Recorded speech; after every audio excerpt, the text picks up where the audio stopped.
Tonight, we venture into a darker chapter of history, a time defined by pestilence, penance, and pottage.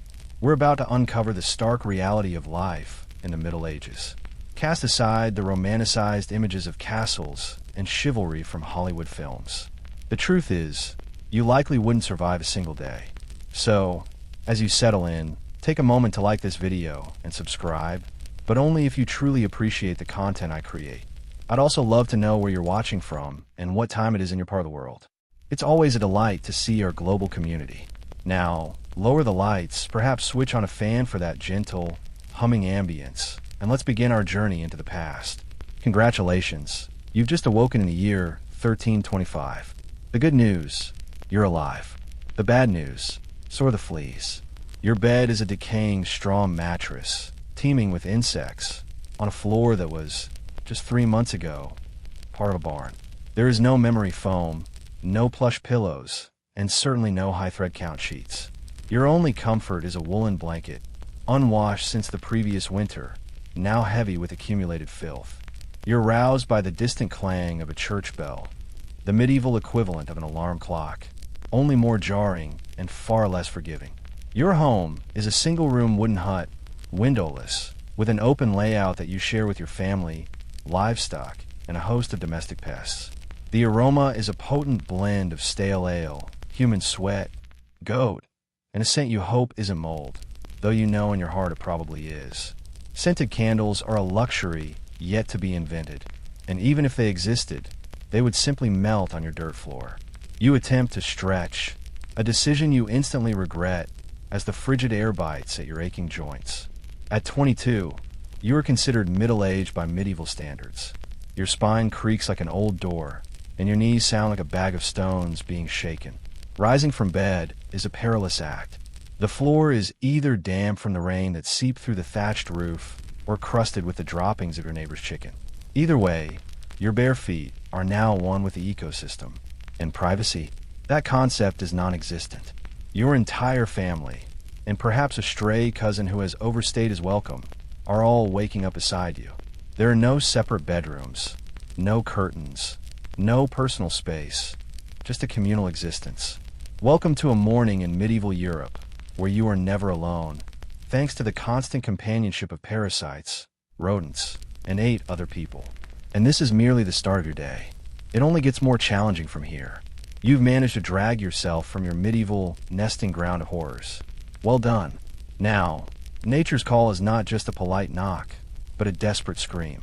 This is the moment you begin to long for a modern bathroom.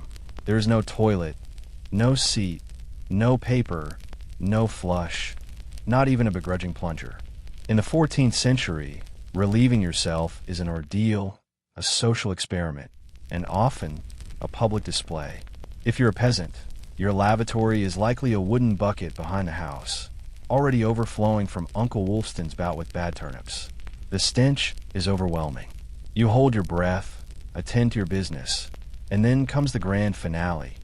You toss the contents into the street. Yes, the street. You're expected to yell garde à l'eau, Old French for watch out below, before you empty the bucket, though it rarely provides enough warning. The streets of medieval towns are essentially open sewers, a foul river of human waste, animal droppings, and unidentifiable liquids. If you're fortunate enough to live in a town with public latrines, you get to sit shoulder to shoulder with strangers in an outhouse where privacy is a fantasy and ventilation is a cruel jest. You might exchange pleasantries, but you be wise not to inhale too deeply. Toilet paper is unheard of. Most people make do with straw, leaves, rags, moss, or if they're feeling particularly luxurious, a scrap of wool. Sometimes, nothing at all, which may explain the lack of handshaking. And what if you reside in a castle?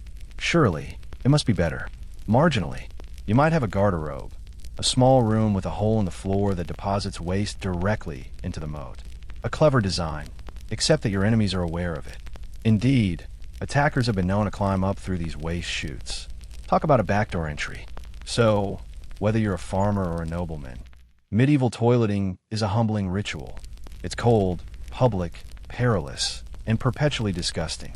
One misstep on a slick stone path, and you're face down in the collective refuse of humanity. And you still haven't brushed your teeth. But we'll get to that. You've survived the latrine. You deserve a reward, don't you? A pleasant breakfast, perhaps? Something warm and comforting? I'm afraid not. This is medieval Europe, where comfort is a rare commodity. Breakfast, if you can call it that, is a grim affair. There are no eggs Benedict, no whirring coffee machines, and certainly no avocado toast. You sit, or squat, by the fire with a wooden bowl of something that looks like it was scraped off the bottom of a muddy boot. Welcome to your daily meal of pottage. Pottage is a thick, gelatinous stew made from whatever can be found: grains, root vegetables, and if you're fortunate, a few beans. It has been simmering in the same pot for days, sometimes weeks, with new ingredients simply added on top of the old. It's less a recipe and more a continuous culinary experiment. Alongside it is a piece of bread so hard it could deflect an arrow. It's made from coarse rye or barley flour, often supplemented with sawdust, ground acorns, or other inventive fillers because wheat is a luxury reserved for the wealthy. This bread is not your friend. You don't slice it, you wrestle with it. What about beverages? You're not sipping orange juice or an oat milk latte. You're drinking beer. Yes, beer at 6 in the morning. Why? Because the water is filled with parasites and filth. So, you begin your day with a weak ale, low in alcohol, high in survivability. Children drink it too. It's not a choice made for pleasure, but for preservation. Fancy some meat or cheese. Keep dreaming. Those are for Sundays and saints' feast days, and only if your Lord is in a generous mood. Most peasants eat meat only a few times a year. As for fresh fruit, it's available only when in season and not already fermented into wine. And don't even think about spices unless you're royalty.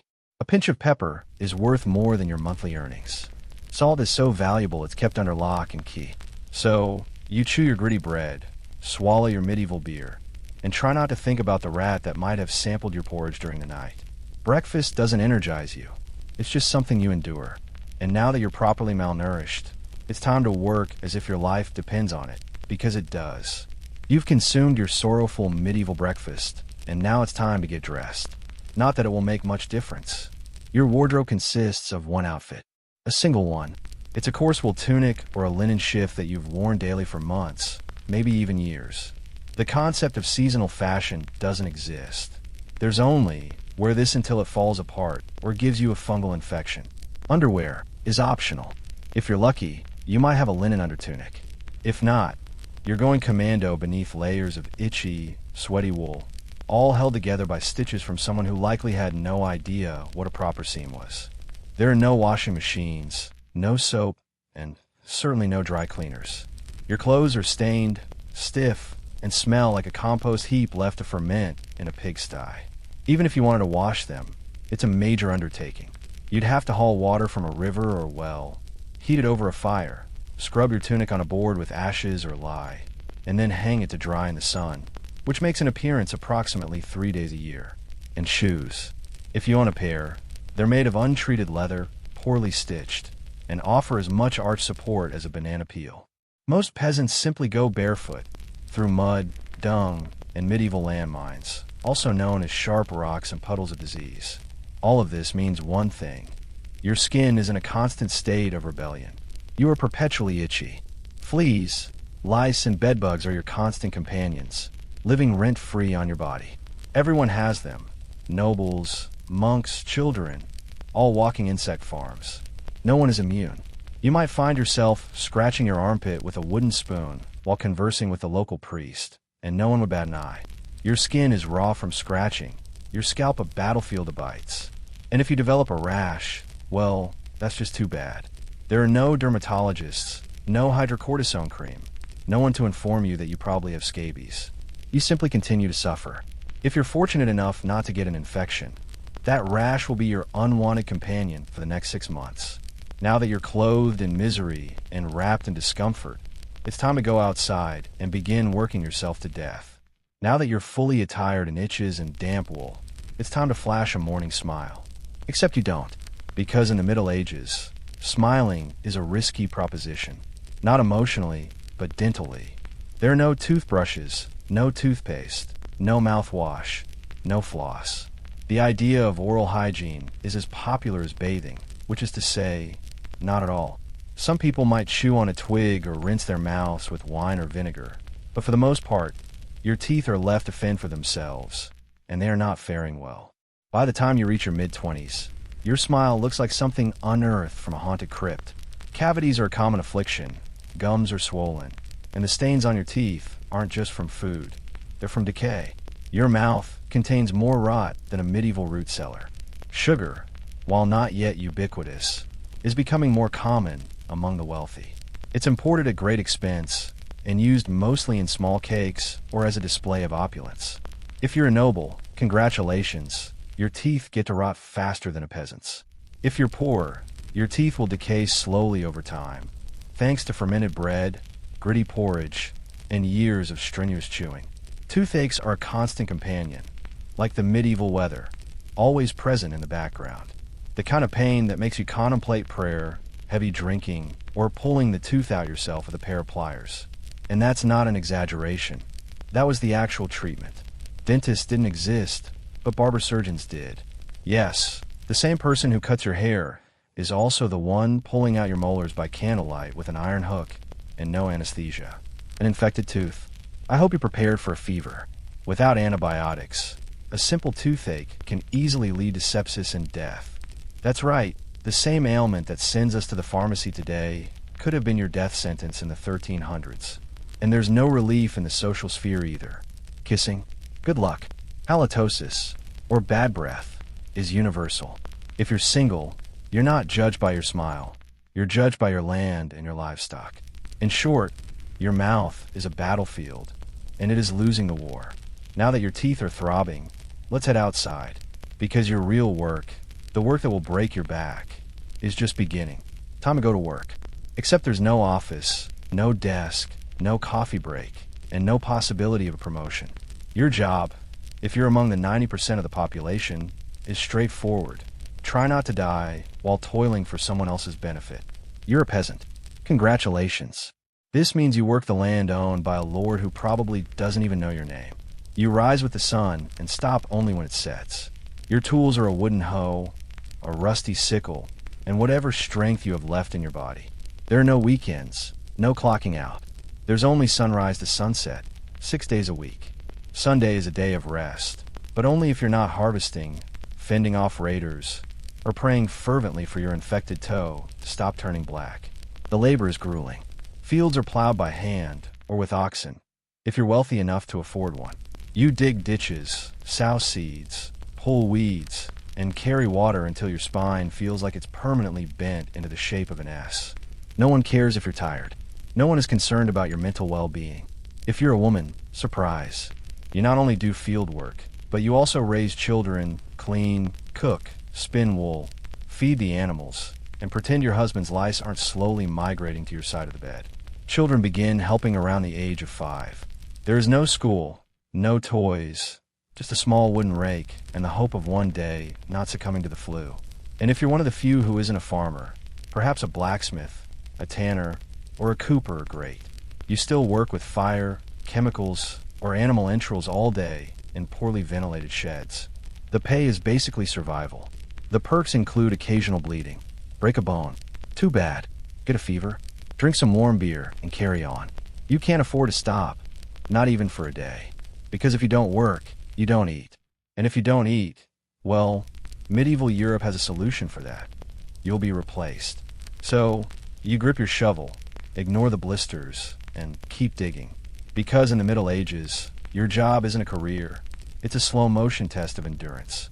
Now that your back is aching from your labor in the fields, let's discuss the weather. Because in the Middle Ages, temperature is less about seasons and more about a constant punishment from the heavens. Let's start with winter. There's no insulation, no central heating, and no weather stripping. Just wooden walls with gaps large enough to toss a chicken through. Your windows are covered with cloth, not glass. The fire in the hearth is a nice idea, but you don't have enough firewood to keep it going because wood is expensive, and gathering it from the forest can be illegal. Yes, you could be executed for picking up the wrong stick from the wrong forest. You bundle up in your single, damp wool tunic, huddle near the dying embers, and still wake up with a frozen nose. Your feet are perpetually cold and often damp. Your fingers are so stiff they feel like tiny medieval popsicles. Frostbite isn't diagnosed. It's just called bad luck. Now, let's fast forward to summer. Sounds better, right? Wrong. In the summer, your home transforms into a clay oven. There are no fans, no cross breezes, and absolutely no deodorant. You sweat through your layers, but you can't remove them because showing too much skin is scandalous and also invites sunburn, insect bites, and social condemnation. The flies are out in full force, attracted to your unwashed body and the smell of last week's goat stew that's still fermenting in the corner. Mosquitoes buzz in your ear while you sleep. You'll have to get used to toothaches. They were a constant part of life, like bad weather. The pain was so bad it would make you think about praying, drinking, or just pulling the tooth out yourself with a pair of pliers. And that's not a joke. That's really how they did it. There were no real dentists, but there were barber surgeons. That's right. The same person who cut your hair would also pull out your teeth by the light of a candle, using an iron hook with nothing to numb the pain. If a tooth got infected, you'd better hope you didn't get a fever. Without modern medicine, a simple toothache could poison your blood and kill you. A trip to the pharmacy for us today could have been a funeral for you back then. Things weren't any better when it came to socializing. Want to kiss someone? Good luck. Everyone had bad breath. If you were single, no one cared about your smile. They only cared about how much land and how many animals you had. Basically, your mouth was a war zone, and you were losing. Now that your teeth hurt, it's time to go outside. Your real job, the one that's going to break your back, is about to start. It's time to work. But there's no office, no desk, and no coffee breaks. There's no chance of getting a promotion. If you were like most people, your job was simple. Try not to die while working for someone else. You're a peasant, which means you work on land that belongs to a lord who probably doesn't even know your name. You start working when the sun comes up, and you don't stop until the sun goes down. Your only tools are a wooden hoe, a rusty sickle, and your own body. There are no weekends. You work 6 days a week, from sunrise to sunset. You only get Sunday off if you're not busy with the harvest, fighting off bandits, or praying that your infected toe doesn't turn black. The work is backbreaking. You plow fields by hand, or with an ox if you're lucky enough to have one. You dig ditches, plant seeds, pull weeds, and carry water until your back feels like it's going to snap. No one asks if you're tired or how you're feeling. If you're a woman, it's even harder. You do all the field work, and you also have to take care of the children, clean the hut, cook the food, make clothes, and feed the animals. All while trying to ignore the lice your husband probably gave you. Children start working around age 5. There's no school and no toys. They just get a small rake and a hope that they don't die from the flu. If you're not a farmer, you might be a blacksmith or a tanner. But you still work all day with fire, dangerous chemicals, or animal guts in a small, stuffy shed. Your pay is just enough to survive. Get hurt. Too bad. Get sick. Drink some weak beer and get back to work. You can't take a day off, because if you don't work, you don't eat. And if you don't eat, you'll be replaced. So, you grab your shovel, try to ignore the blisters on your hands, and keep digging. In the Middle Ages, a job wasn't a career. It was just a long, slow struggle to survive. Now that your back aches from working in the fields, let's talk about the weather. In the Middle Ages, the temperature wasn't about seasons. It was just another form of punishment. Let's start with winter. Your home has no insulation and no central heat.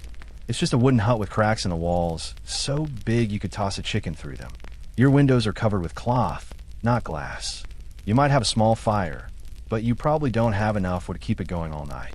Wood was expensive, and you could be killed for collecting it from the wrong forest. You wrap yourself in your one damp, woolen tunic and huddle by the fire, but you still wake up with a frozen nose. Your feet are always cold and wet, and your fingers are so stiff they feel like icicles. If you got frostbite, people just call it bad luck. Now, what about summer? You might think it's better, but you'd be wrong. In the summer, your hut turns into an oven. There are no fans, no fresh air, and no deodorant. You sweat through your clothes, but you can't take them off because that would be scandalous. It would also lead to sunburn and bug bites.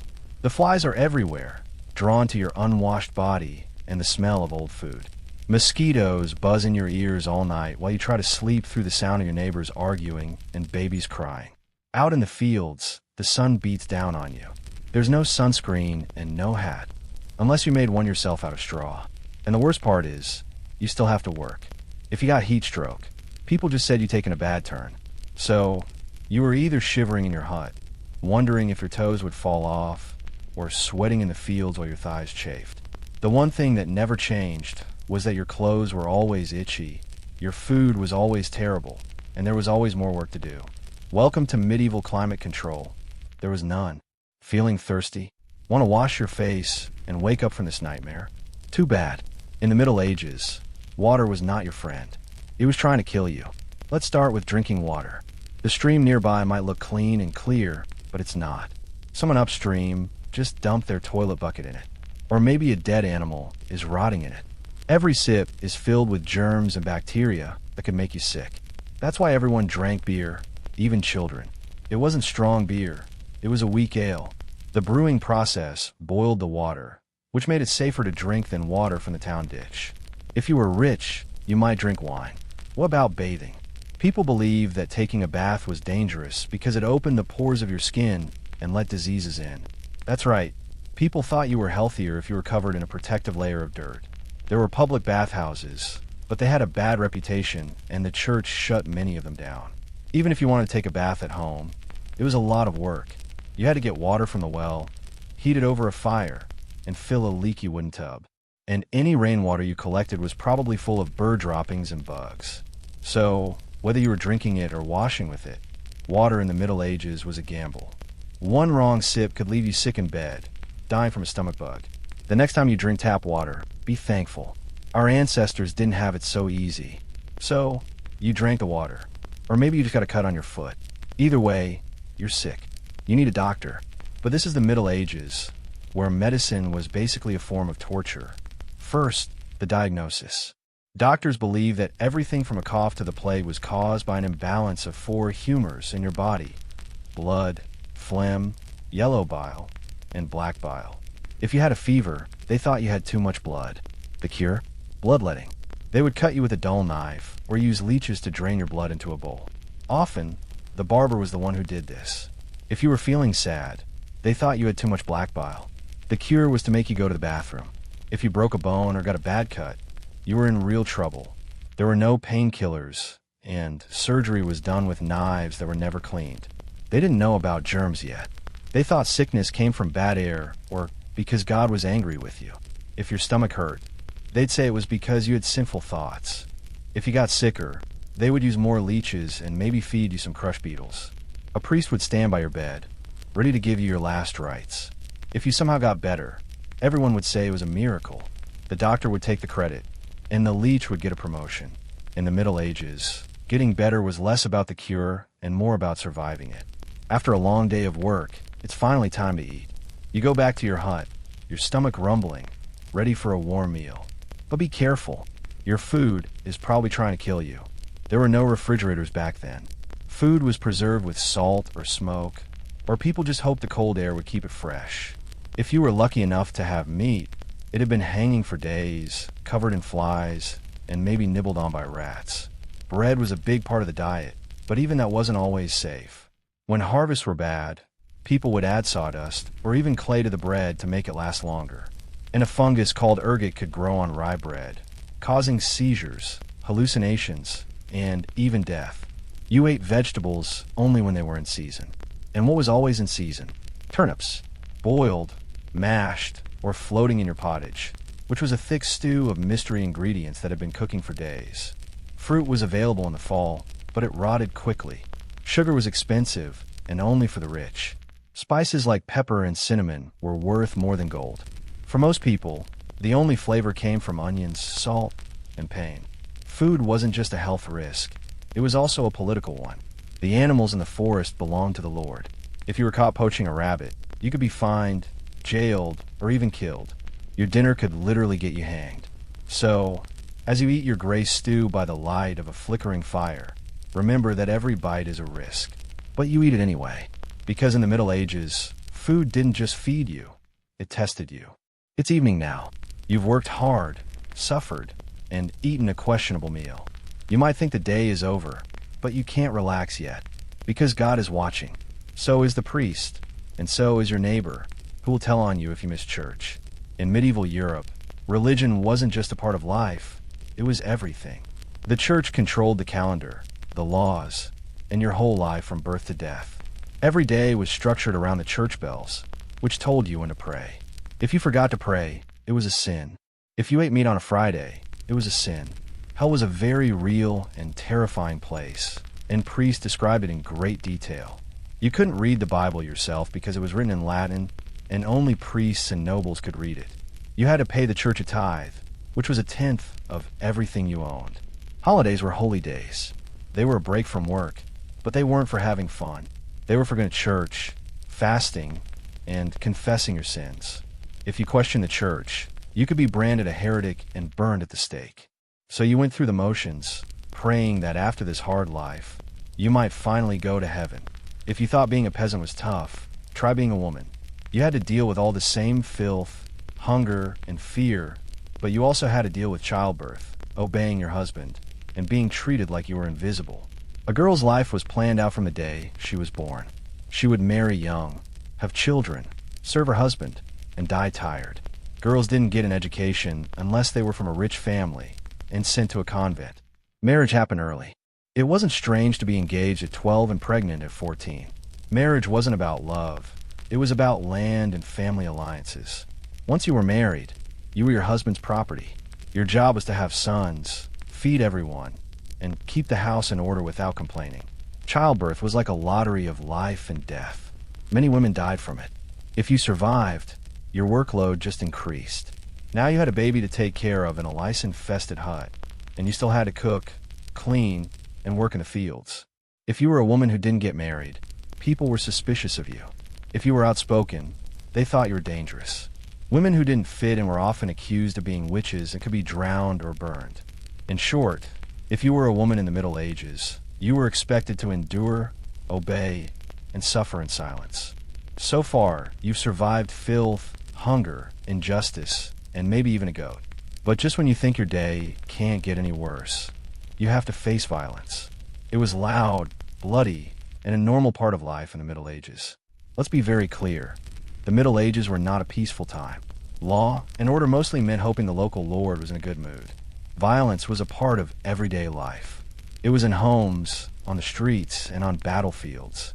Crime was everywhere. Punishments were harsh, and justice was more of a show than a way to keep you safe. If you stole a loaf of bread, you might lose a hand. If you were accused of lying, they might poke a hole in your tongue. If you gossiped too much, you might have to wear something called a scold's bridle. It was a metal mask with a bar that went in your mouth to keep you quiet. For your own good, of course. What if you were accused of something serious, like being a witch or a thief? You would have to prove you were innocent by being tortured. This was called a trial by ordeal. In one test, you had to pull a stone out of a pot of boiling water. If your hand healed in 3 days without getting infected, you were innocent. If not, you were guilty. In another test, you were thrown into a river. If you sank, you were innocent, but probably dead. If you floated, you were guilty and would be punished anyway. It was like a game show where the prize was not dying and the host wanted you to lose. If you were sentenced to death, it was a public event. People would gather to watch hangings, beheadings, and burnings. Some people even brought snacks. It was their version of TV. Violence at home was completely normal. Husbands were allowed to discipline their wives and children. Fights on the street were common. You could get beaten up just for looking at a rich man's horse the wrong way. And there was always a war going on somewhere. People were always marching off to fight over land, religion, or just because they were bored. Violence wasn't a problem in society. It was the society. Everyone knew that life was short, justice wasn't fair, and your neighbor might kill you over a pig. So, you learned to walk carefully, keep your head down, and never trust anyone holding a club. At this point, you've survived the lice, the sickness, the misery, and the threat of being publicly executed. But now we come to the last chapter for most people in the Middle Ages, an early and unpleasant death. If you made it past the age of 40, you were basically a celebrity. People might call you the Old One, which was less of a nickname and more of a comment on how amazing it was you were still alive. Let's look at the numbers. Most people live to be about 30 or 40 years old, but that number is low because so many babies died. Nearly half of all children died before they turned 5. Sickness, not having enough food, or a single cold winter could kill them. There were no vaccines and no antibiotics. If you survived being a kid, you were already worn out by the time you were an adult. You started working as soon as you could walk, and by age 25, your joints already ached. You were probably missing a few teeth, maybe a finger, and any hope you once had. For women, childbirth was one of the most dangerous things they could do. It was a leading cause of death. There were no painkillers, just prayers, and someone holding your hand while you bled to death on a straw bed. For men, the dangers were different, but just as real. Accidents on the farm, infections from small cuts, getting into a fight with a drunk neighbor, or going off to war could all kill you. Even a walk to the market was risky. Death could also come from the plague, which turned cities into graveyards. It could come from starvation when the crops failed, or it could just be bad luck, like eating bad grain that made you see things and scream until you died. And you were lucky if you got a funeral. Bodies were usually buried quickly in a simple hole to stop the spread of disease. So, in the Middle Ages, life was brutal, short, and death was always around the corner. You didn't get to retire. You just stopped living. And speaking of the end, let's talk about how the medieval dream dies. So how was your day? You woke up in filth, used a bucket for a toilet, worked until your back screamed, scratched at your itchy clothes, prayed you wouldn't get the plague, and almost got executed for owning a squirrel. Welcome to one day in medieval Europe. Still dream of being a knight? Think again. That romantic idea of the Middle Ages, with brave knights, beautiful ladies, and big feasts, is a myth from fairy tales. The truth is, the medieval world was harsh, cruel, and unfair. Your birth decided your life. If you were born poor, you died poor. If you were born rich, you had a better chance, but you were still just one bad meal away from dying of dysentery. Even life for the nobles wasn't great. Castles were cold, drafty, and full of fleas, smoke, and marriages that were arranged for power. Sure, you had a fur coat and wine, but you also had a good chance of dying in a small fight or from an infected splinter. The simpler times were not simple. They were hard. Everything took more time and more effort. From having a baby to chewing your food, everything was a struggle. Life was about surviving, not relaxing. And if you had a quiet moment to dream of a better life, there was nothing you could do about it. You couldn't get a better job, there was no modern medicine, and there was no internet to look up your weird rash. You lived and died in the same small area where you were born. But here's the craziest part. Through all of this, people still laughed. They sang songs, told stories, fell in love, and found meaning in their lives. Not because life was good, but because people are tough. Even in the darkest of times, they found moments of light. So tonight, when you get into your clean bed in your warm house with a real bathroom, maybe say a quiet thank you to the modern world. And thank your ancestors who fought against rats, hunger, and hardship so you wouldn't have to. Long before she was the famous ruler Catherine the Great, Empress of Russia, a powerful leader who made many changes, she was just a girl named Sophie. Born in 1729, her full name was Sophie Friedrich August von Anhalt-Zerbst. She was the daughter of a minor German royal family. Her family's small kingdom in a place called Pomerania had very little power or money. But Sophie herself, she had something no title could provide. Razor-sharp intelligence, relentless charm, and a quiet, burning hunger for greatness. Her upbringing was strict. Her mother, Johanna, was cold and calculating, not a warm, nurturing figure, but a social climber obsessed with status. Sophie's father, a Prussian officer, was more distant than disciplinary. From a young age, Sophie learned to walk the fine line between obedience and cunning. She read voraciously, spoke multiple languages, and learned how to observe a room before speaking in it. Skills that would soon become survival tools in one of Europe's most brutal courts. When the Russian Empress Elizabeth was looking for a wife for her heir, Grand Duke Peter, she searched outside of Russia. Peter was German himself, and the Empress thought a foreign bride would be thankful and easier to manage. Sophie was the perfect choice. She had noble blood, was Protestant, a faith she would have to give up, and was known for being both graceful and humble. At just 14 years old, Sophie was called to Russia. She arrived in the freezing cold city of St. Petersburg in 1744, wearing thin German clothes and a polite smile. Her mother used her like a piece in a game, but Sophie had her own plans. To fit into Russian society, she changed her religion to Orthodox and took the name Catherine. The ceremony was a big public event that changed her life. She wasn't just changing her religion, she was cutting off all ties to her old life and stepping into a new country with no way to go back. No one who saw that quiet teenage girl could have known what she would do next. But from the moment she arrived, Sophie stopped being a pawn and started planning how to become a queen. Catherine's marriage to Grand Duke Peter was supposed to make her a royal, but from the start, it felt more like being in a prison than wearing a crown. Peter, the future ruler of Russia, was not a handsome prince from a fairy tale. He was awkward, childish, and loved playing with his toy soldiers more than he loved the idea of ruling a country or caring for his new wife. Some say he refused to be a real husband to her for years. He looked up to the king of Prussia and hated the Russian court that had taken him in. Catherine, on the other hand, was determined to become Russian. She learned the language, studied the history, and memorized the religious traditions. She wanted to belong, while Peter wanted to leave. This wasn't just a personal problem, it was also a political one. The Russian court was a dangerous place, full of rumors, and people trying to grab power. Empress Elizabeth was still in charge, but she was getting older and weaker. Everyone knew a change was coming, and they all had their own plans. Catherine was watched all the time. Her letters were read, her friends were monitored, and everything she did was examined. She couldn't trust her husband, her mother, who was still trying to use her for other countries' benefit, or even her servants. In this world, a friend could become an enemy overnight. But Catherine was smart. She learned to play the court's games.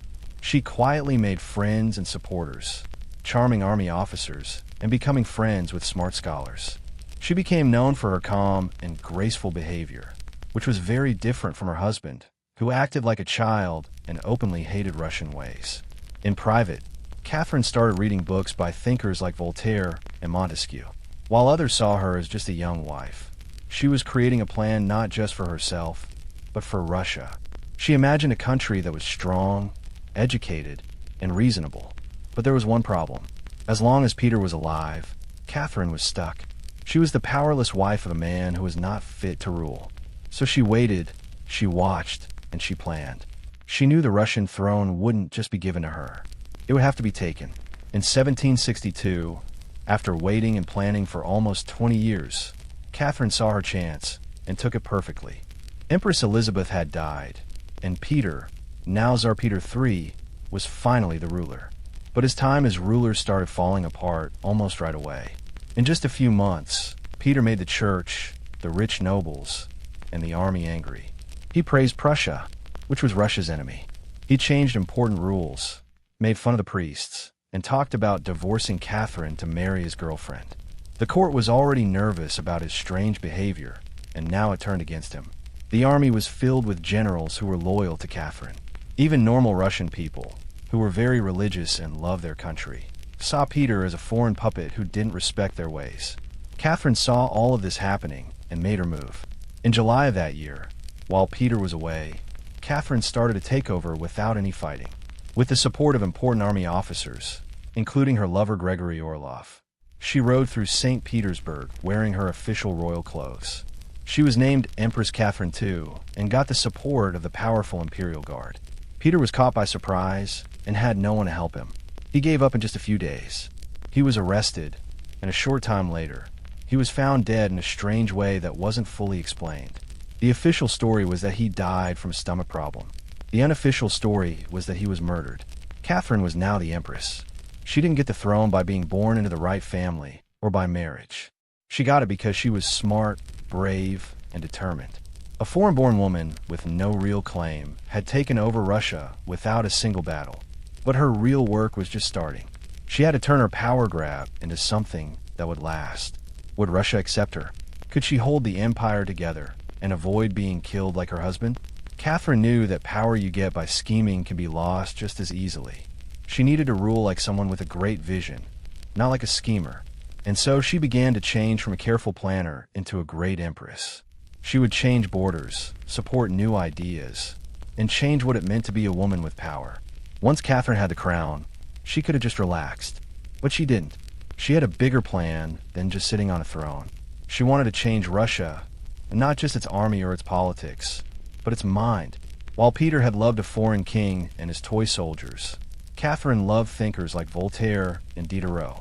She believed in reason, progress, and education. Catherine didn't just read about these new ideas. She lived them. She wrote letters back and forth with Voltaire for over 15 years. She invited the writer Diderot to her court and even bought his whole library to help him with money. In private, she studied law books and planned how to make her country more modern. Early in her rule, she tried to organize all of Russia's laws.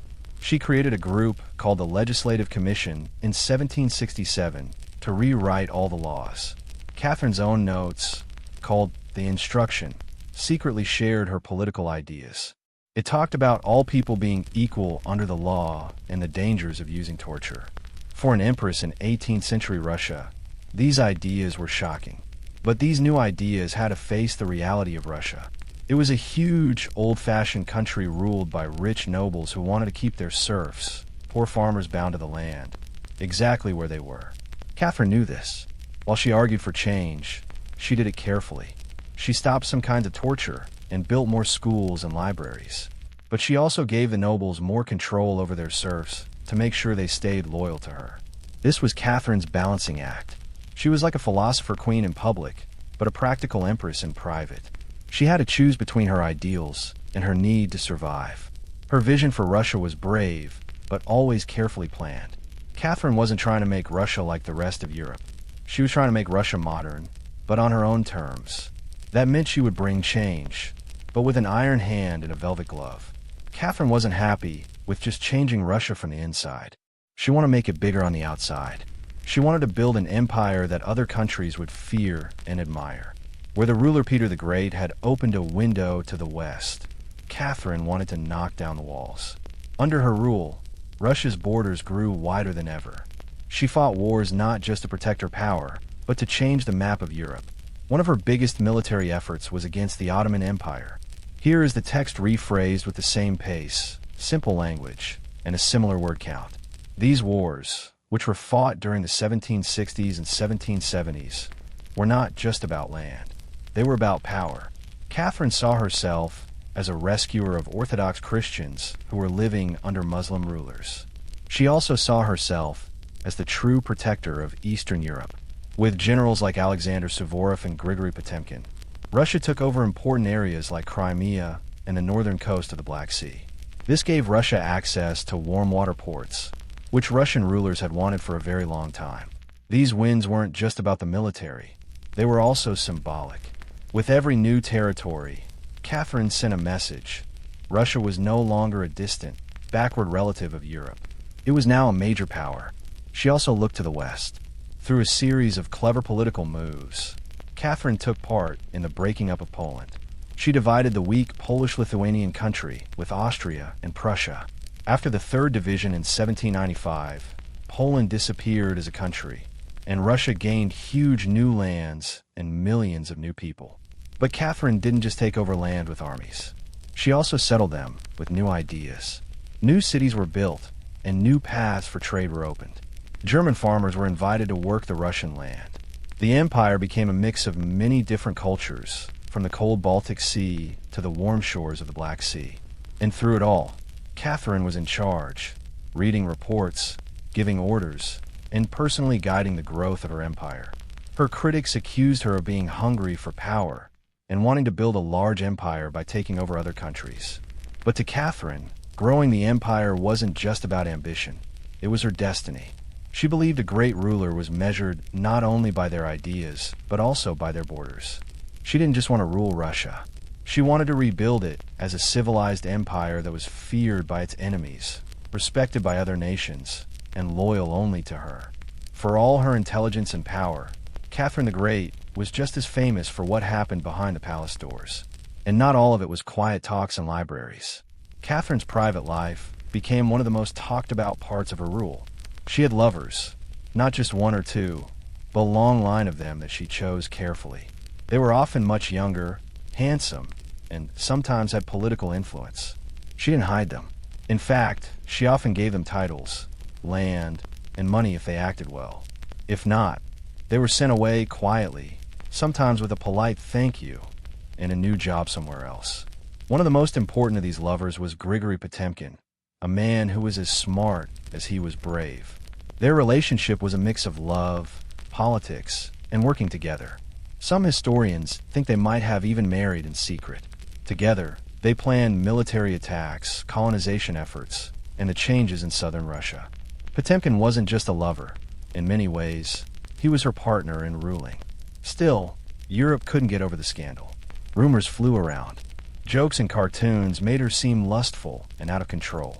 After she died, the rumors got even worse.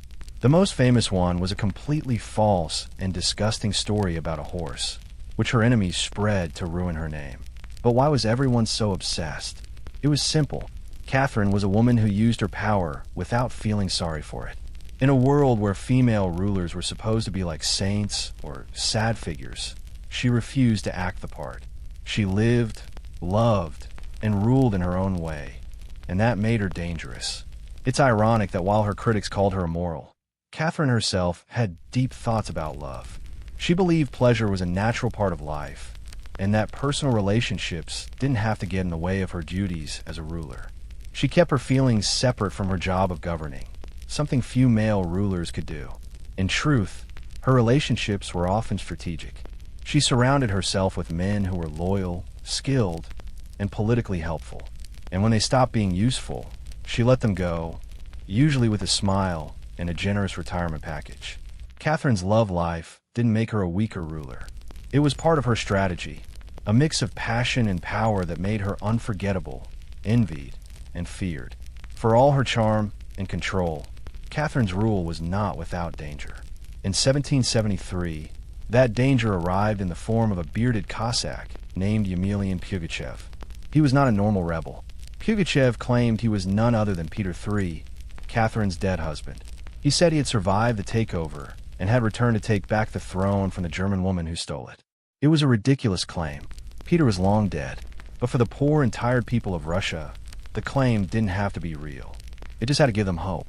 Pugachev promised freedom, an end to serfdom, lower taxes, and land for everyday people. His words started a fire across the country, especially among Cossacks and peasants. At a time when the difference between the rich nobles and the poor serfs was huge, his promises sounded like a dream come true.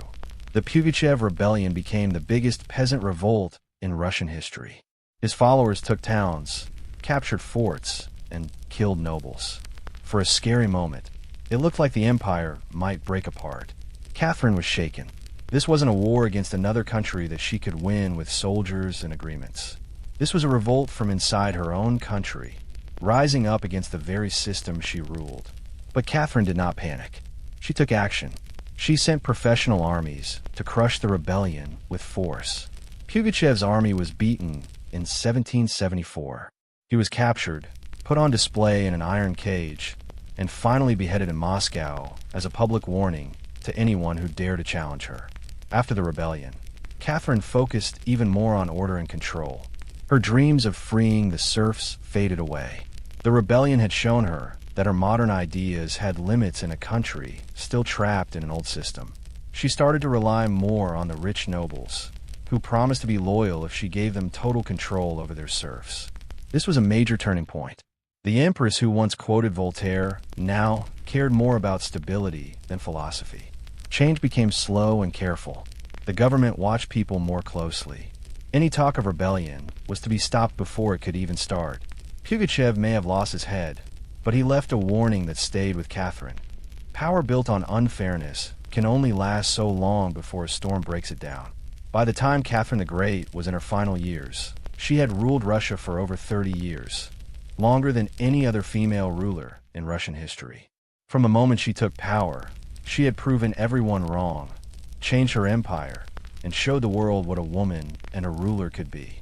Under Catherine's rule, Russia became a true European powerhouse.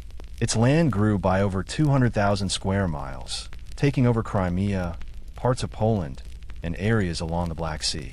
These were not just military wins. They were important moves that changed things, giving Russia warm water ports and new trade routes. But what she left behind wasn't just on maps. Catherine also left a cultural legacy. She helped start the Hermitage Museum, gathered one of the best art collections in Europe, and wrote letters to the greatest thinkers of her time. Her court became a center for high culture, art, and new ideas. In a country that was often seen as backward, Catherine put Russia firmly on the cultural map. She modernized education, started schools for girls, and supported the printing of books. She brought the smallpox vaccine to Russia and even got it herself in public, which was a very brave act of science for her time. Yet, her rule was also full of things that didn't seem to fit together. While she loved the new ideals of her time, she never freed the serfs. In fact, she spread serfdom even deeper into Russia.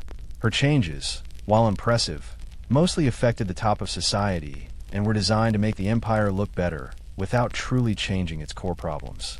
Still, Catherine's rule brought stability and ambition. She understood that power isn't just given to you. It must be built, managed, and always defended. She ruled not because God chose her, but because of her strong will, her political genius, and her constant planning. She was called many things: a usurper, a tyrant, a reformer, a seductress. But most of all, she got things done. When she died in 1796, Russia was richer, larger, and stronger than it had been in hundreds of years. She left behind a secure throne, a bigger empire, and a legend that would last for centuries. Catherine didn't just wear the crown. She ruled with her mind, with strategy, and with a firm grip on history. And in doing so, she became more than an empress. She became a legend. For all her power, growth, and lasting legacy, Catherine the Great was still, at her heart, a woman making her way in a man's world and changing it to fit her vision.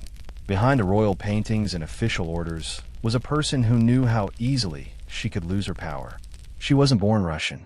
She took the throne through a coup. She ruled a country that didn't want a woman in charge. And yet, she didn't just survive, she succeeded. Catherine was never happy to be just for show. She read all the time, wrote constantly, and never stopped learning. Her daily life was very busy, with hours spent reading reports, writing to foreign leaders, editing government papers, and managing a court full of competing groups. She wasn't happy to just sit on the throne. She worked the throne like a leader who was born for it. In many ways, she was also lonely.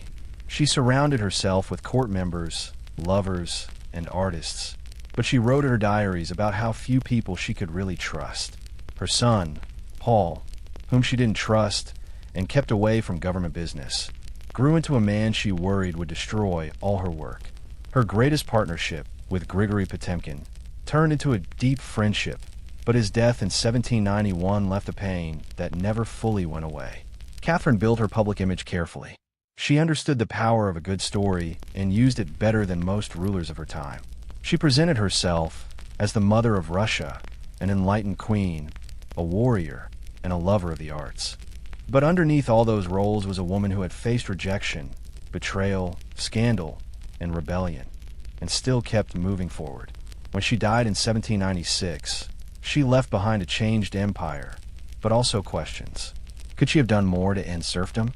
Did politics get in the way of her modern ideals? Was she more of a reformer or a ruler? History remembers her by the title she never gave herself, the Great. It wasn't because she was perfect, or kind, or fair. It was because she took power and used it in her own way, in a time and place where women were not supposed to have any. She didn't just wear the crown. She rewrote what it meant to earn one. In the steamy jungles of Chiapas in southern Mexico, the ruins of Palenque whisper stories from the ancient Maya world. Tall temples rise above the trees, their stone faces worn down over many years but still full of secrets. In 1994, one of those secrets was found. A team of Mexican archaeologists led by Fanny Lopez Jimenez was studying Temple 13, a smaller pyramid next to the famous Temple of the Inscriptions. That was the burial place of the great King Pacal. Temple 13 was not expected to have much inside, until they saw something strange, a hidden, sealed room under the pyramid. No robbers had ever found it. It was untouched. When the archaeologists broke through and went inside, they found a stone coffin resting in silence. The air was thick with the feeling of past centuries. As they opened the lid, red dust floated up like smoke, a bright, shocking red. The inside was covered in powdered cinnabar, a toxic red mineral used in Maya ceremonies. And inside that red cloud was the skeleton of a woman. She had been buried with great care. Her bones were delicate but whole. Her skull was still wearing a jade mask, and her body was surrounded by burial gifts, necklaces, headbands, and ear spools, all made of jade and shell. Everything about the burial showed she was royalty. Yet, there was no name written anywhere. It was one of the richest burials of a woman ever found in the Americas, and yet it was a complete mystery. Why was she buried in red powder? Who was she? Was she a queen, a priestess, or maybe Pakel's wife? The researchers called her the Red Queen, and the name stuck. But even with modern science, they couldn't be sure who she was, only that she had lived around the 7th century, during Palenque's golden age. Unlike most Maya tombs, hers had been hidden away and left alone on purpose. Her burial was not just a ceremony. It was spiritual. This woman was not meant to be remembered with words. She was meant to be remembered through ritual, through color, and through the mystery she left behind. The most unforgettable part of the Red Queen's tomb wasn't her jade jewelry or the quiet of the sealed room. It was the red dust. A thick layer of powdered cinnabar covered everything. The coffin, the walls, her bones, and even the gifts around her. It stuck to the stone like blood. To the Maya, this was done on purpose.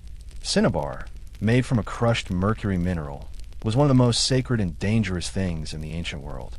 Its bright red color wasn't just pretty.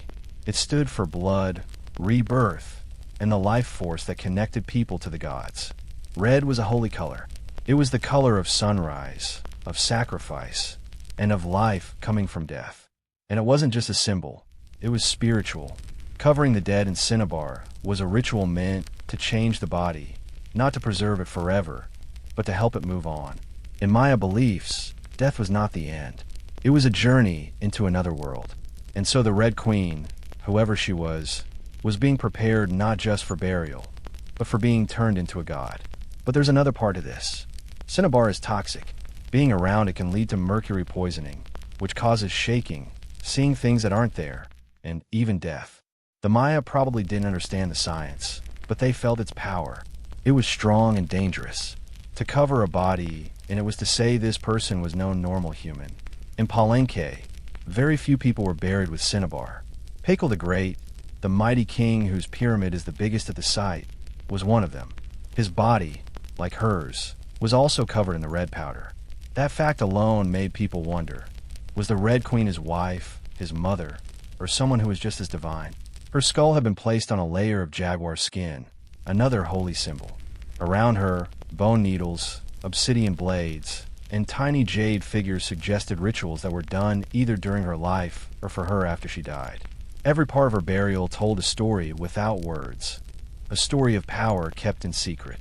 A woman being prepared to cross into the underworld, not quietly, but with ceremony, covered in the color of sacrifice. Around the Red Queen's red-covered body was a world of silence, with only the shine of jade, shell, and obsidian. These were not just decorations. They were gifts, each one chosen carefully to go with her on her journey to the Maya afterlife, a place called Xibalba. By her sides were heavy, cold jade necklaces, their smooth surfaces still bright after 1,300 years. Jade was not just beautiful, it was holy. The Maya saw it as a symbol of eternal life. It stood for the green of corn, the life of the jungle, and the breath of the gods. Only the most powerful people were buried with jade. The Red Queen had it covering her chest, wrists, and ears, a clear sign that she had great influence in life. One of the most memorable objects was the jade death mask placed gently over her face. Unlike the gold death masks of Egypt, this one was made of dozens of tiny pieces arranged to look like the shape of her skull. The mask was used in rituals to protect the soul, keep the person's identity, and show her as a god to the other gods. Near her bones were bone needles, obsidian blades, and shell items. These could have been tools for rituals or symbols of her position as a priestess, a healer, or a powerful mother in the royal family. One bone pin had a faint carving on it, a small whisper of her voice lost to time. At her feet and around the tomb were clay pots, still sealed, which were likely once filled with gifts of food, drink, or incense to support her spirit after death. The Maya believed the afterlife was a dangerous journey with many challenges. These items weren't luxuries. They were things she needed. To a modern person, the tomb feels personal, not overfilled, but carefully planned. There was no gold or fancy carriages, just items chosen for their spiritual importance. It was a map for the soul.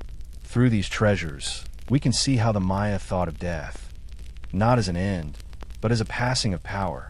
The Red Queen wasn't buried to be forgotten. She was being prepared to rise. For all the amazing things in her tomb, the Red Queen left behind one big empty space. She had no name. There were no carvings on her coffin and no symbols on the walls to say who she was. She was clearly a powerful person, but who? From the moment her tomb was opened, experts began trying to figure it out. The strongest idea is that the Red Queen was Tiziak-bu-Ajah, the wife of Kinish-Jinap, Crackle, who is known today as Crackle the Great, the most famous ruler of Palenque. Tiziak-bu-Ajah was more than just Crackle's wife. She was born a noble and married into Palenque's royal family when she was young. She had at least 3 sons, who all had high positions, and she played an important ceremonial part during her husband's rule. If anyone deserved to be buried with such honor, it was her. This idea is supported by the tomb's location, just a few feet away from Crackle's own grand burial in the Temple of the Inscriptions. Being so close suggests they were placed together on purpose, as husband and wife, rulers even in death. And then there's the cinnabar. Only 2 burials in Palenque were found with so much red powder, Crackle's and the Red Queen's. It's not likely this was a coincidence, but this is where the mystery gets deeper. DNA tests were done on both bodies to try to prove they were related, but the results didn't give a clear answer. The woman's bones showed she was not directly related to Crackle through her mother, but that didn't mean she couldn't have been his wife, since marriage doesn't require a blood connection.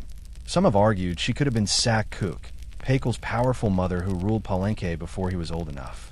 Others think she might have been a high priestess, a sister, or a royal ancestor whose name has just been lost over time. Still, the evidence points most strongly to Tiziak-bu-Ajah, a queen, a mother of kings, and a spiritual partner to Crackle. The fact that there is no name may not have been a mistake. It may have been done on purpose. In Maya beliefs about the universe, the soul continued on not through buildings, but through ritual, symbols, and the whispers of the earth. And so, the Red Queen stays caught between legend and truth.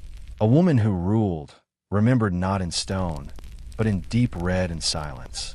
To understand the Red Queen, we have to understand the world she lived in. It was a world where Maya women, especially royal ones, had more power than many people think. In Maya society, politics was often a family business. Royal women were not just quiet wives. They were diplomats, priestesses, and people who made important deals. They led rituals, supported the building of temples, and were very important in making sure their family had the right to rule. Their family bloodlines were a political tool, used to create friendships with other kingdoms and to secure their family's claim to the throne.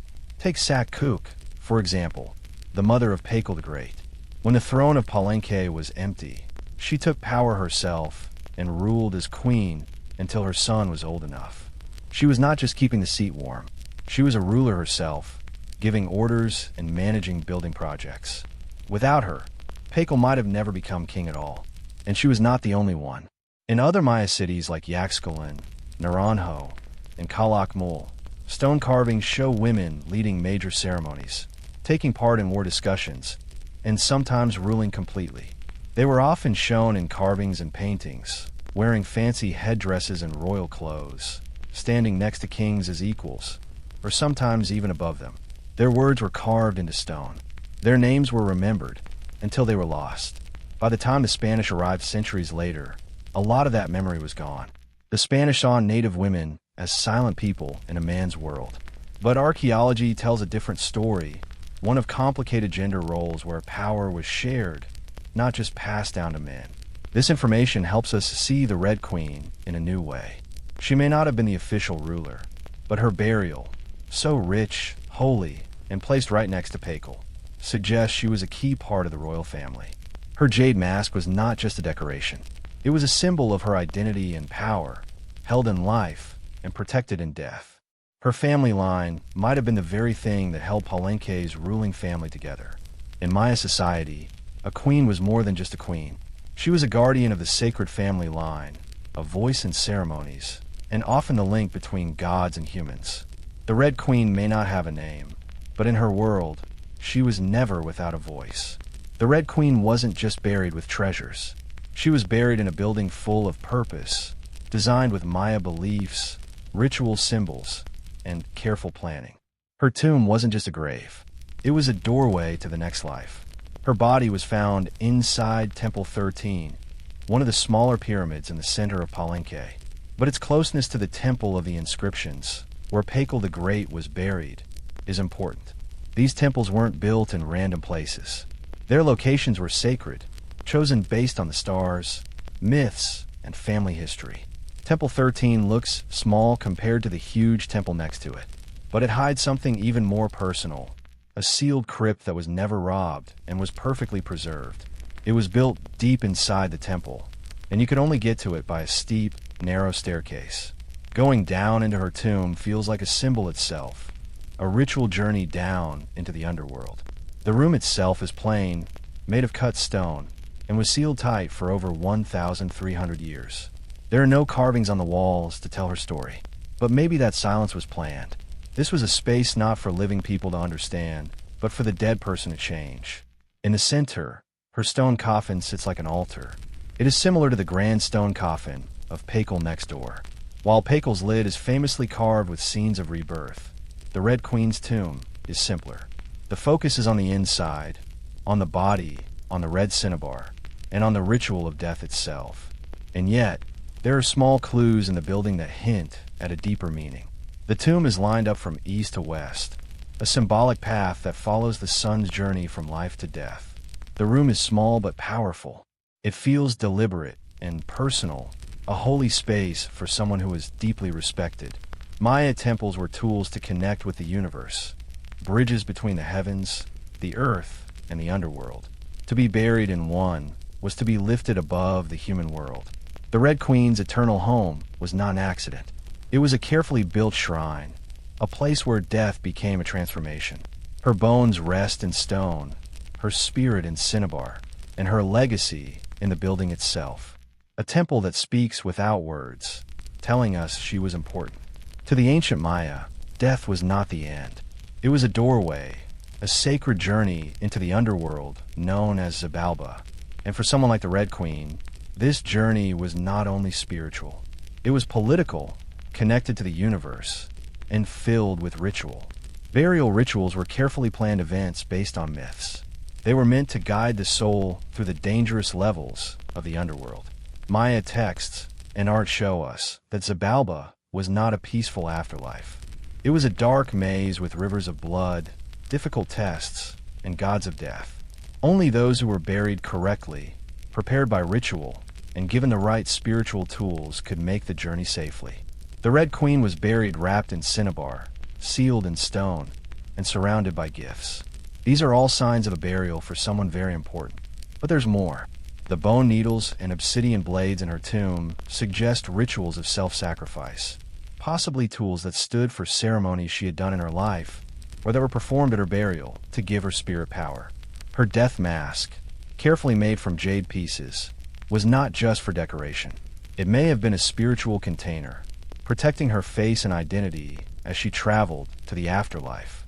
In Maya belief, the face showed the soul, and the soul needed to be recognized by the gods.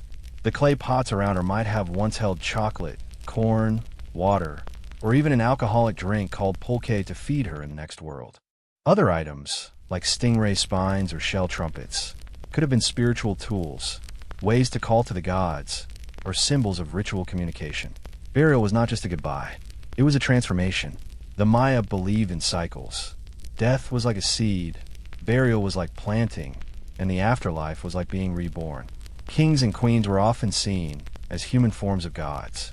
In death, they returned to their divine state. The Red Queen, covered in the color of blood, buried in a pyramid, and honored with gifts, was being prepared for rebirth, not as a human, but as a being connected to the sacred order of the universe. Her burial wasn't the end of her story. It was the beginning of her legend. Just a few steps from the Red Queen's final resting place is one of the most famous tombs in the Americas.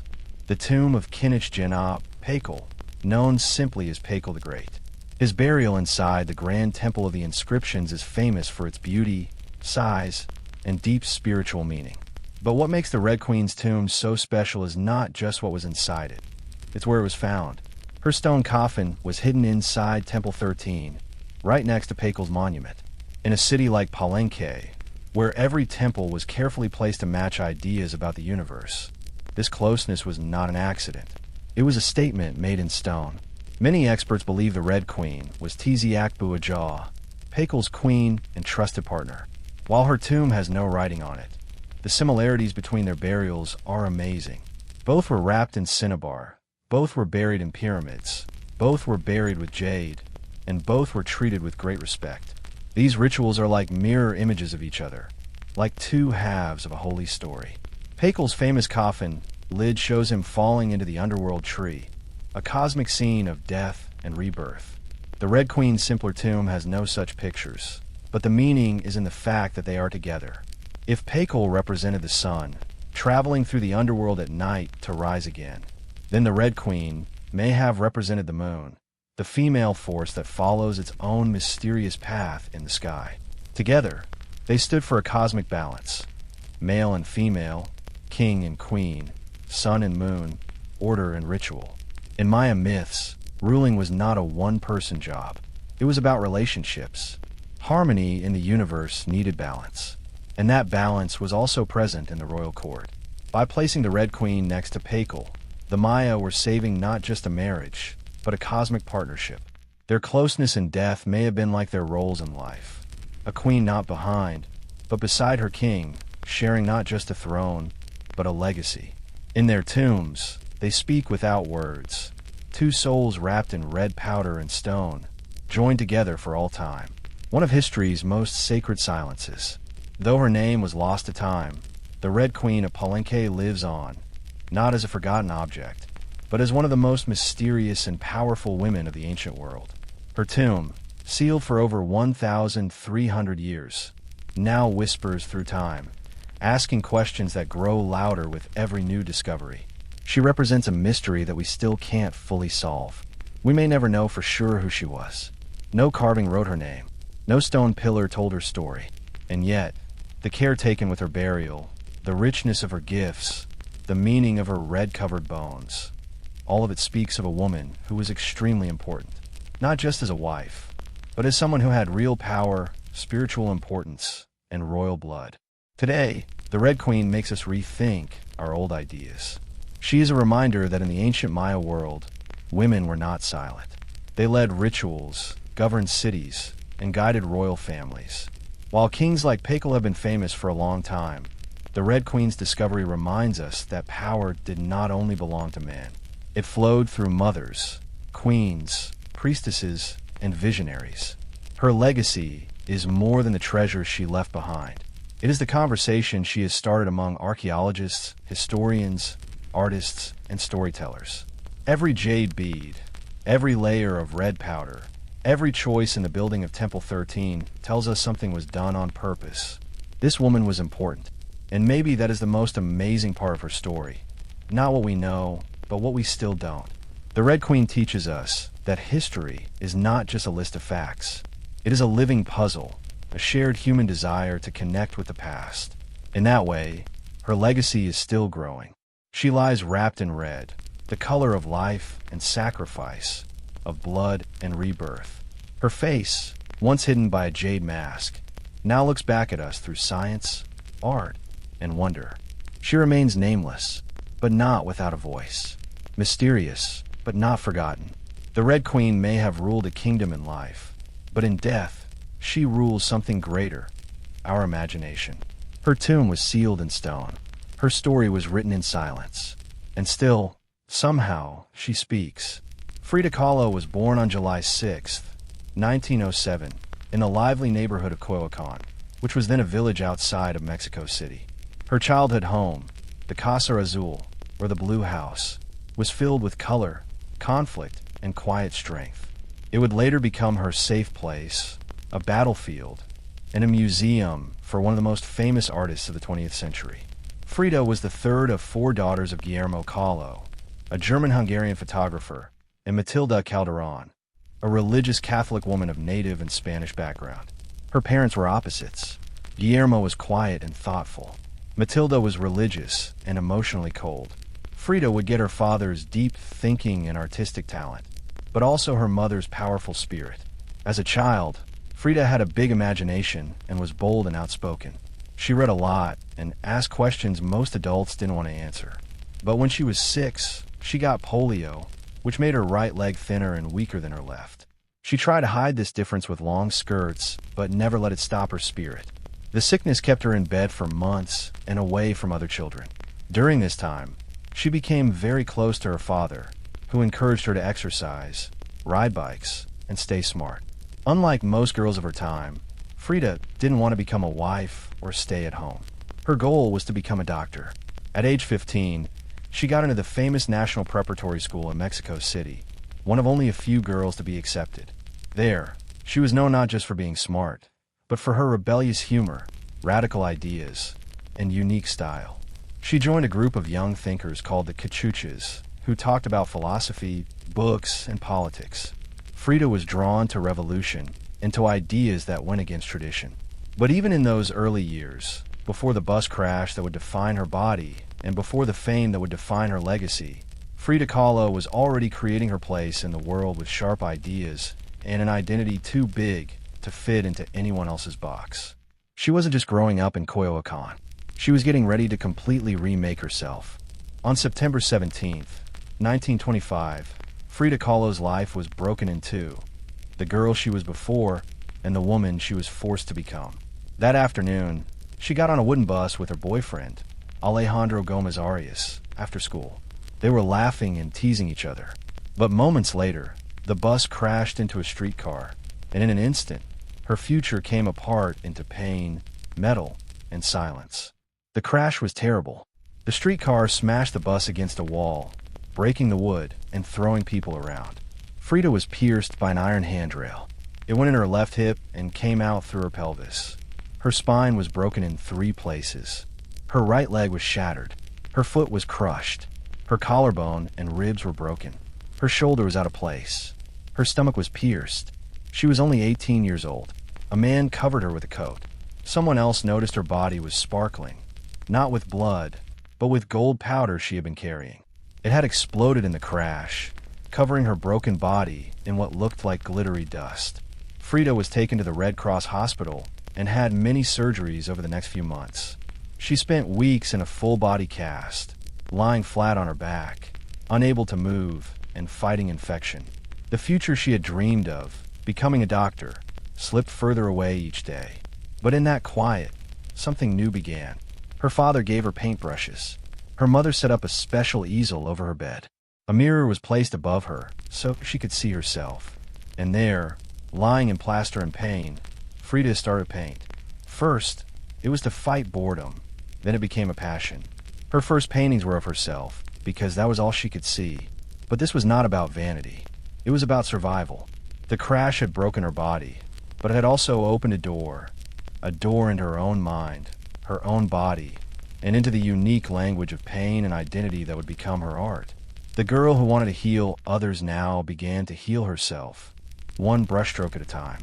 As Frida Kahlo lay trapped in plaster and steel, her body fighting itself, she started to paint. What began as a way to cope soon became a language, and that language was very personal, brutally honest, and often difficult to look at, which was exactly what she wanted. Frida didn't paint pretty flowers or nice landscapes. She painted pain, her pain, both physical and emotional. Her first subjects were self-portraits, not because she was conceited, but because, as she famously said, "I paint myself because I am so often alone, and because I am the subject I know best." Her early paintings were small, done on tin or wood, inspired by Mexican retablos, which were religious paintings that told stories of suffering and miracles. Frida used this style for her own story. Her body became the canvas. Her feelings became the altar. She painted herself as split open, pierced with nails, and bleeding. In one painting, She has nails all over her body like a modern saint. In another, a broken column stands in for a broken spine. She painted herself crying, broken, and bare, but never weak. She was always watching. Her pain was not cleaned up for the viewer. She painted the ugliness of her trauma with beauty, strength, and even humor. Each painting was a way for her to take back control of her body, her experience, and her identity as a woman in a world that tried to define her. But Frida wasn't just telling her story. She was creating a new kind of art that mixed Mexican folk art, surrealism, medical drawings, and symbols. Her paintings became like dreamlike examinations of her soul, filled with color, culture, and myth. By the time she had recovered enough to walk again, though with great pain, Frida was no longer the girl who wanted to be a doctor. She was an artist, and her art was unlike anything anyone had ever seen. She had taken the worst thing that ever happened to her and turned it into something creative. Frida Kahlo didn't just paint her pain. She made the world look at it. And in doing so, she turned suffering into a holy act of expressing herself. In 1928, still recovering and painting at just 21 years old, Frida Kahlo met the man who would be the biggest and most difficult relationship of her life, Diego Rivera. He was 20 years older than her and was already Mexico's most famous painter. He was a huge man, both in size and in personality, and was known for his large, political murals that told the story of the Mexican people. Frida had seen his work before and admired it, but now she wanted his opinion on her work. She brought her paintings to him, interrupting his work on a scaffold to ask him directly, "Am I talented?" Diego looked at them and said, "Yes," and he meant it. He saw something special in her, a raw, honest voice full of anger, pain, and beauty. They started a relationship that was all-consuming. Frida once said, "I had 2 accidents in my life. One was a streetcar. The other was Diego." They got married in 1929. To many, they were a strange couple. Diego was huge, unfaithful, and famous. Frida was sharp, independent, and already walking with a cane. Her parents called their marriage a match between an elephant and a dove. Their connection was passionate, but full of chaos. Diego supported her art, but he was also constantly unfaithful, even with Frida's own sister. Frida was heartbroken, and in response, she had her own affairs with both men and women, including rumored relationships with Leon Trotsky and the painter Georgia O'Keeffe. They divorced in 1939, but remarried a year later under different rules. This time, Frida would keep her own home, her own money, and her own name. Their second marriage was less about traditional love and more about being creative partners who understood each other. Despite the cheating and the pain, Diego was always a major force in Frida's life.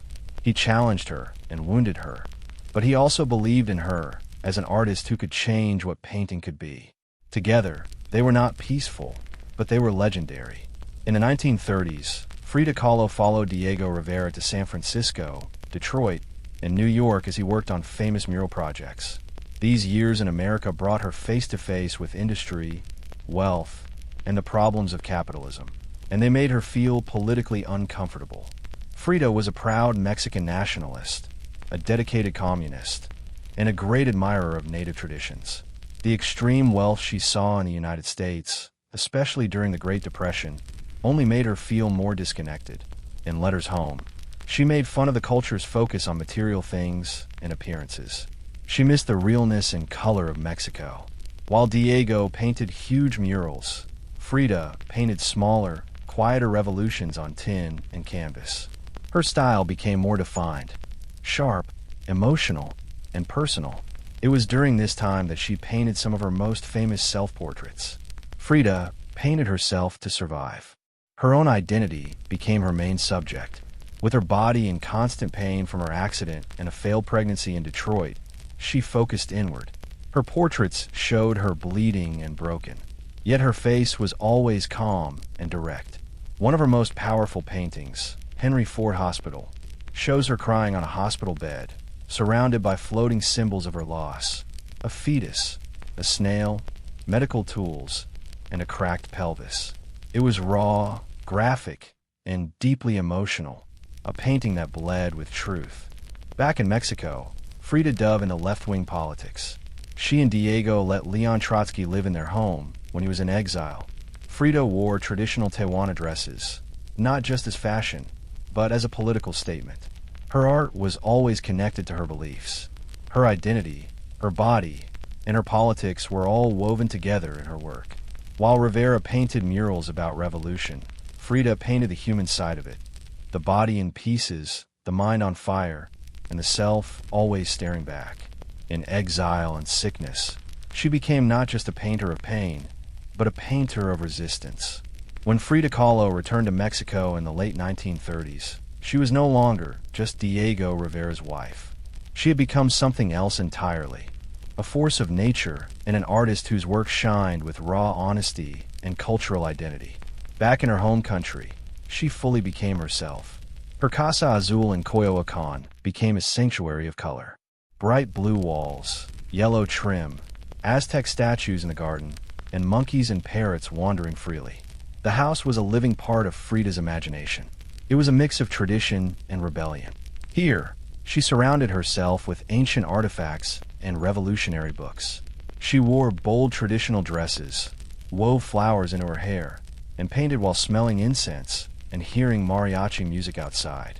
This was a time of great creativity for her. Her paintings became more detailed and symbolic. Works like the two Fridas showed a divided self. One Frida in European clothes with a bleeding heart, the other in native clothing, looking strong. It was Frida's life story in pictures, a portrait of love, loss, and her heritage. In 1939, she showed her work in Paris, where artists like Picasso and Kandinsky praised her unique style. But even among the surrealists, Frida was different. When André Breton tried to call her a surrealist, she disagreed.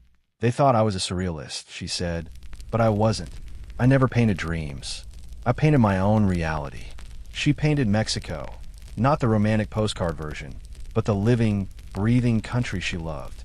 Her work was full of symbols, skeletons, hummingbirds, hearts, and thorns. She honored the native roots of her country while also showing the violence of its past and present. But even as her artistic voice got stronger, her health got worse. Many surgeries, infections, and constant pain became part of her daily life. Still, she painted through it all, propped up in bed with her body held in corsets. Frida had returned to Mexico not to rest, but to claim her power through her painting, her politics, and her fearless acceptance of herself. As the 1940s continued, Frida Kahlo's body kept failing her. Her spine was getting worse, and her right leg was always infected. She had more than 30 surgeries in her life, often one after another. Sometimes, she was stuck in bed for months, trapped in body casts or in devices that pulled her bones apart. But she still painted. Each painting from these years was both a way to let out her feelings and an act of fighting back. Her work got darker and stronger. She painted with a focus made sharp by her pain, refusing to hide. In the broken column, she shows herself split down the middle, her body pierced with nails, with a cracked column instead of her spine. Yet her face is calm. Her gaze is steady. For Frida, pain was no longer just a topic. It was her partner and her inspiration. Her political voice also got louder. She joined the Mexican Communist Party, marched in protests, and wrote angry letters against injustice. When she could no longer walk, she showed up at protests in a wheelchair, holding signs and shouting slogans. In 1953, Frida had her first solo art show in Mexico. It was a celebration of her work that was long overdue. But her health was so bad that doctors told her she couldn't go. So, she did what only Frida would do. She arrived in an ambulance, was carried in on a stretcher, and was placed on her hospital bed in the middle of the gallery. Dressed in her finest traditional clothes and surrounded by her own art, she greeted guests with tequila and laughter, with that fire still in her eyes. Her final paintings were both like a child's and deeply unsettling. In one, she painted herself held by the hands of Karl Marx. Her last known painting was of sliced watermelons. On one piece, she wrote the words, "Viva la vida," or "Long live life." Even as she faced death, she remained strong, joyful, and political. Frida Kahlo's last paintings were not just of herself. They were acts of revolution, painted in pain, but always signed with life. On July 13th, 1954, at the age of 47, Frida Kahlo died in the same place she was born, the Casa Azul in Coyoacán. The official cause of death was a blood clot in her lungs, but those close to her suspected it was something more.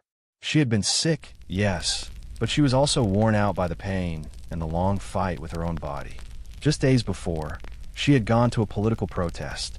Weak and in a wheelchair, she still insisted on going, her fist raised in the air. Revolution was her final act. Her last diary entry was short but powerful. I hope the exit is joyful, and I hope never to return. Frida's funeral was held at Mexico's most important cultural building. Her body, covered with the red flag of the Mexican Communist Party, was watched over by friends, family, artists, and revolutionaries. Diego Rivera was heartbroken. He called her the greatest love of his life, even though his cheating had nearly broken her. But in the years after her death, something amazing happened. Frida Kahlo refused to go away. At first, her name was only known by art experts. Her work was hard to label, too political for some, too strange for others. But slowly, her image, her story, and her spirit began to connect with people. During the 1970s and 1980s, as feminists brought back the forgotten voices of women, Frida's voice grew louder. She was no longer just a painter. She was a symbol of turning pain into beauty, of feminism, of Mexican pride, of queerness, of disability, and of being true to oneself. Her face, with her unibrow, her gaze, and the flowers in her hair, became famous. Her home became a museum. Her diary became a holy book, and her paintings now hang in the world's greatest museums. Frida Kahlo had spent much of her life in Diego's shadow, but in death, she stepped into the light. She didn't just leave behind paintings. She left behind a mirror and dared us all to look, not with pity, but with fire. Today, Frida Kahlo's face is everywhere, on t-shirts, murals, dolls, and posters. Her famous unibrow, her flower crown, and her direct stare are known all over the world. But what makes her legacy so powerful is not just that people know her face, but that they understand the truth behind it. Frida didn't try to be perfect. She didn't fit into neat boxes. She was not normal, and she didn't want to be. In a world that expects perfection, she gave us something real, raw, messy, vibrant, angry, and joyful. She celebrated the things that made her different: her disability, her queerness, her politics, and her culture, and she turned it all into art that crossed borders and time. She has become more than an artist. She is a global symbol of defiance, feminism, cultural pride, and creative resistance. For queer communities, she is a fearless bisexual icon who lived openly at a time that demanded silence. For women, she is a reminder that you don't need permission to be powerful. For disabled artists, she is proof that pain can inspire art, not stop it. And for Mexico, she is a daughter who has been reclaimed, forever part of the nation's soul. Her paintings, once called too strange or too personal, are now among the most celebrated in the world. Works like The Two Fridas and The Broken Column are not just seen. They are felt by anyone who has ever suffered and needed to turn that pain into something sacred.